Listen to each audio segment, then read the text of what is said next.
All right, let's get into our Tail of the Tape live from Norfolk, Virginia. Santana, 16-0 with 13 knockouts. He's 26, 5'8", with a 72-inch reach, about 6 inches longer than Cruz, who's 29 years old, 24 wins and 12 KOs. The first fight on Top Rank on DAZN. Cruz, the short, strong southpaw, likes to get on the inside, and like Maddox touched on, he wants to make this a war. He doesn't want to let Santana be on the outside using that long reach and trying to catch him at the end of the punch with that power. It's funny talking to, as we see on the inside right away, trying to throw haymakers. I was talking to Cruz this week. He never thought he was going to be a really good fighter. He said, my goal getting into boxing was to be a journeyman. I've never heard somebody say that their goal was to be a journeyman. But he said he wanted to make a couple of bucks, live his life, and just get out of boxing when he was done with it. He said recently, as he's had more success, it's made him think about the elevated levels of boxing, the championship levels of boxing he wants to get into. 20 seconds to go. A good round for Santana. Cruz never finished strong. They have any chance here. Yeah, Cruz needed, Santana needed this round. This is a good round by Santana, especially to the body. Cruz coming after Santana, trying to score some late points, and that will do it. An entertaining scrap to kick off tonight's card here in Virginia. Cruz thinks he's won it, but so too in the other corner does Jan Santana. And still the undefeated champion, the dangerous Jan Santana.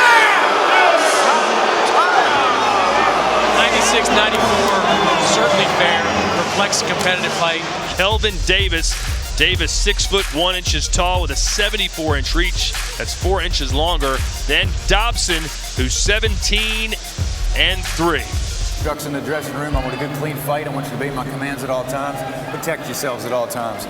Right here is good. Right here on the letters is good. Touch them up. Good luck to both of you. A lot of his punches, Sergio, correct me if I'm wrong, he's trying to say that was a headbutt, that was a punch. Looks like a lot of arm punches from Davis. Doesn't really sit down and fire his whole body. No, because he's moving backwards. He's not sitting down on any of those punches. They're long, they look decent, but they're not putting any pop behind them. And I'm surprised this crowd of his hasn't really... 30 seconds to go.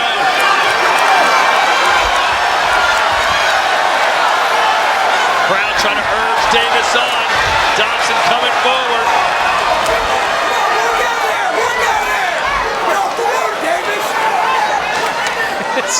His referee is not feeling the holding in this fight. He'd be a good auctioneer.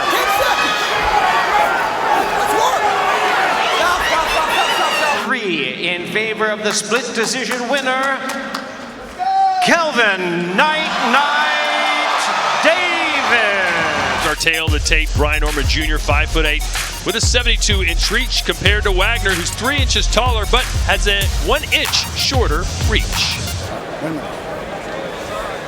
Right. Punches on the middle of the letters and up would be fine. You're good right there. You receive the instructions in the locker room. Obey my commands at all times and protect yourself at all times. That's enough. Boy, Wagner's getting all loosey-goosey in there.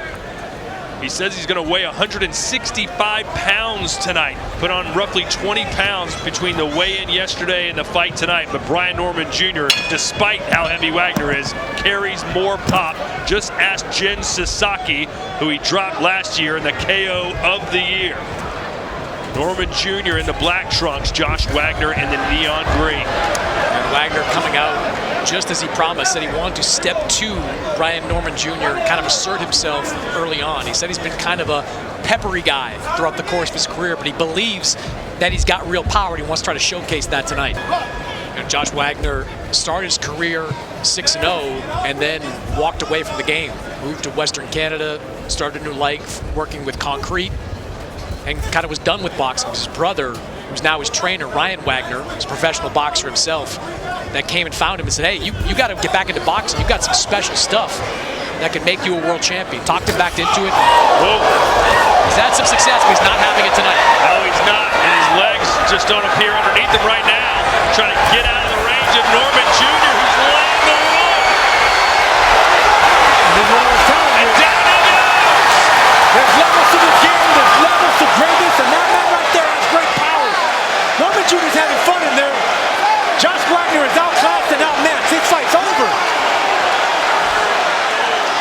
that should have been a knockout. What are we doing? He was not up at 10. He is not in good shape. This fight should not be allowed to continue. I think it's going to be over here in a few seconds either way, but I think you're right, Chris. It wasn't close to getting up. His glove was still on the ground.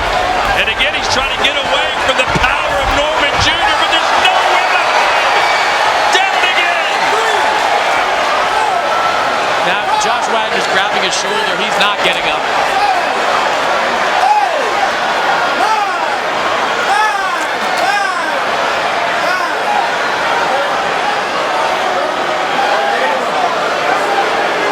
He's done. He's saying he's out. They said he's hurt his shoulder, but he was looking for a way out there. What? I don't understand this. We're calling time.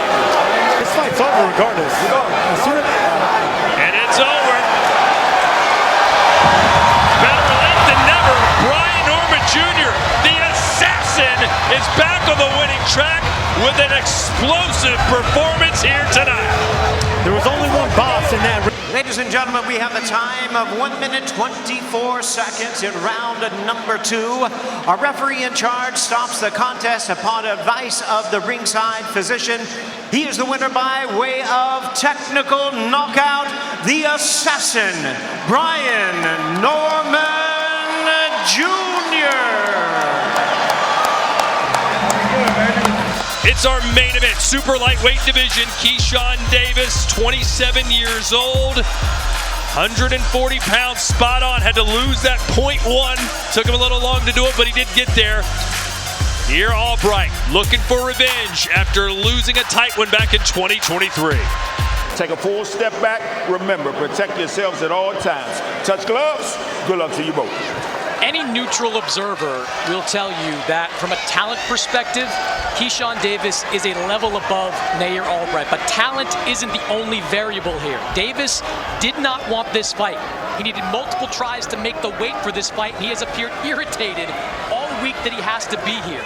This ring, though, this ring is exactly where Nair Albright wants to be. He has waited nearly a year for this opportunity, and he has been telling us all week long that he will not mess this up. No one has stopped Nair Albright. Keyshawn Davis has vowed to be the first here tonight. This is our main event. Keyshawn Davis, Nair Albright 2. Davis applying front foot pressure right off the bat. Met him in the middle of the ring and wants to make a statement that this is my ring and to get aggressive early. And he is aggressive early. Nice left jab right on the belt line from Davis. What's the key here for Albright to stay in this fight? To start off faster. Chris Mannix's scorecard through 4. Yeah, I've got it 4 rounds to none in favor of Keyshawn Davis. Not a ton of action over those last 2 rounds, but Keyshawn's body work, his accuracy made the difference. Albright's got to kind of go maybe to a plan B of some kind here because he's just not landing enough effective punches to win any of these rounds. 40-36 on my card in favor of Keyshawn Davis. And plan B is just going to be more danger because even if you get aggressive, Davis is so sharp with the counters and so strong with how compact he is by not pulling back that Albright is going to run into shots and get beat to the punch every time. Nice check left there from Albright after eating a couple of shots, and that knee almost touched after a right hand from Albright. And that's the right hand that I'm talking about. That's when Albright beats the table. Late timing the right hand, but Keyshawn got caught way too early, way too clean with that shot. Best punch of the fight from either man. And Albright caught Keyshawn in the last fight. It took 8 rounds to catch him with a counter coming in. That was more of an aggressive right hand that clipped Keyshawn there. Yeah, both fighters got rocked with right hands in that 8th round in the last fight. Albright's corner pleading with him to come forward and check to see if Davis is buzzed.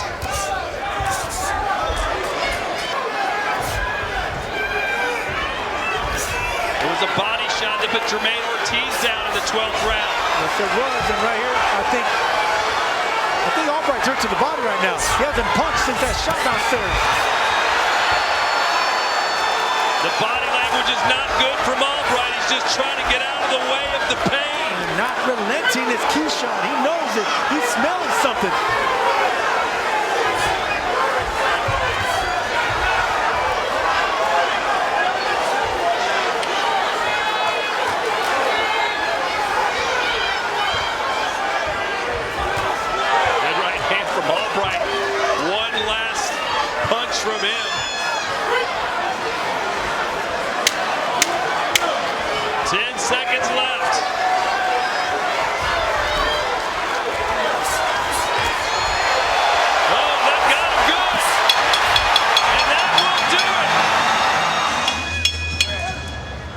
Ladies and gentlemen, after 12 rounds of action, we go to the scorecard. The judges are in agreement. We have a unanimous decision, and here are the score totals.